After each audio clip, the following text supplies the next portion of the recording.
Hey everyone, this is Shall We Dad, and I am here with another action figure in the box review. Today I've got Batman from Batman the Cowardly Lot. So just take a look there. Sorry for the glare, I don't unbox my figures. So you kind of get the glare with looking at him. There is the barcode in case that helps anyone. All right, so what's on the back here? Just Batman, and is that a depiction of Scarecrow? I think it is. I'm not familiar with the Cowardly Lot at all, but yeah, that does look like it's got to be Scarecrow. All right, so we'll turn her around again. So this figure wasn't one I really had my eye on. I had actually passed him up a couple times. I actually found him at my local Best Buy. As I said, I passed him up a couple times. But as it turned out, he was on sale, and my wife had some reward certificates. So I got him for a really great price. One of those I just couldn't pass up.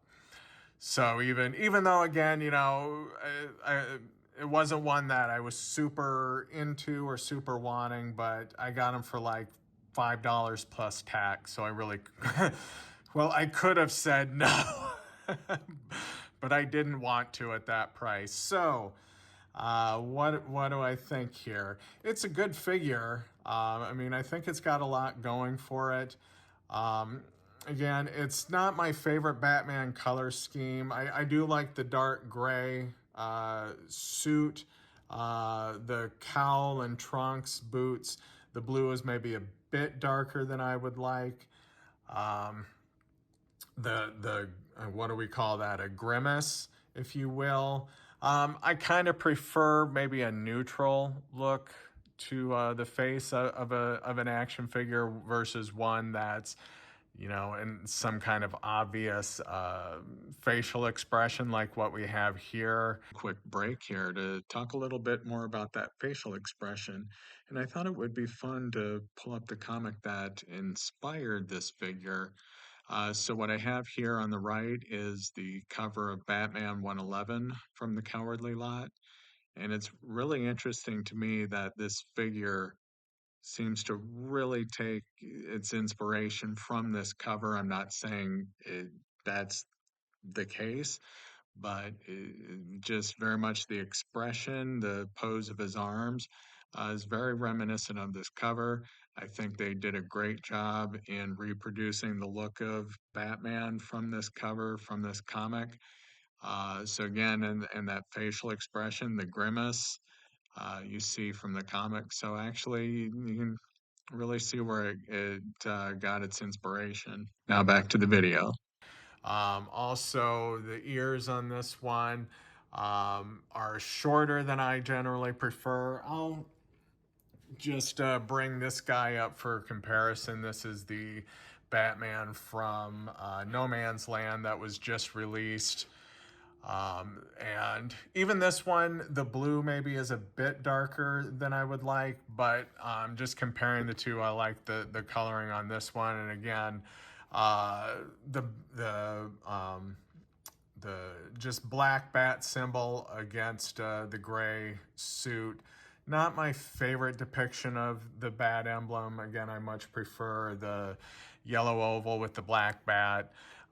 Maybe, if you think about, if Batman were in real life, maybe this is the more practical approach. I mean, I know in universe there's lore that says it's bright yellow so that bad guys will aim for that, aim for his chest, kind of catches their eyes, and that's where they aim for.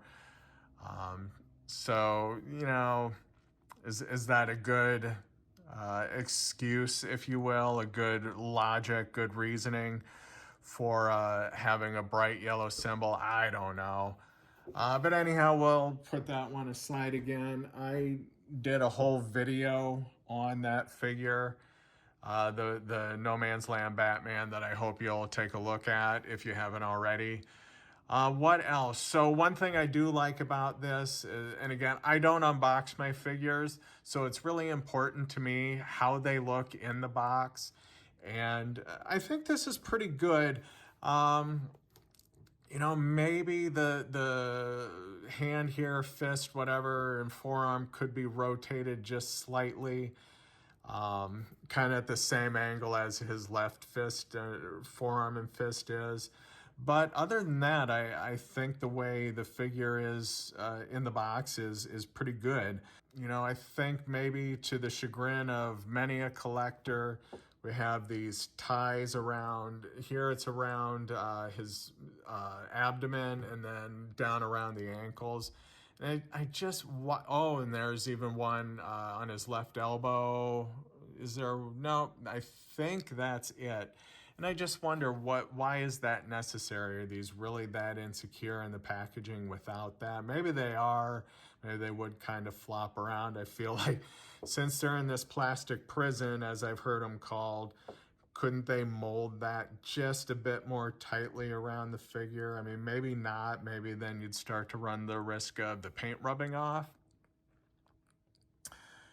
You see here, this is a McFarlane Platinum Edition. I'm not sure, you know, there's like Gold Label is another kind of marking that denotes, I guess Gold Label is when they're only available at certain retailers. I didn't think that was the case with this one. Maybe it is, I'm not sure. So this figure comes with just some alternate hands with some kind of claw type thing on the end of it.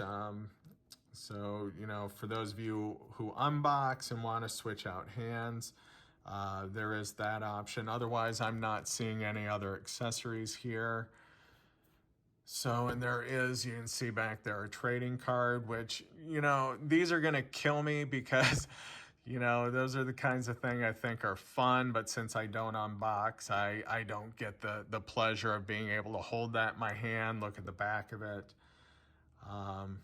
Let's see, what else to say about this figure? Really, I think that's about it. If my thoughts on this one, on a scale of 1 to 10, and just as it sits in the box and as I'm going to have it sitting on my shelf and kind of how do I think, where do I rate this one?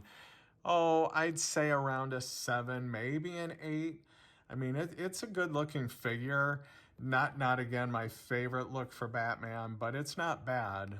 I think it's got a lot going for it, and if you liked that storyline or if you like this depiction of Batman, comic-wise and enjoy collecting action figures, I think this would be a great one to add to your collection. Thanks for watching. Please like and subscribe. These are my first videos. Hopefully I'll get better.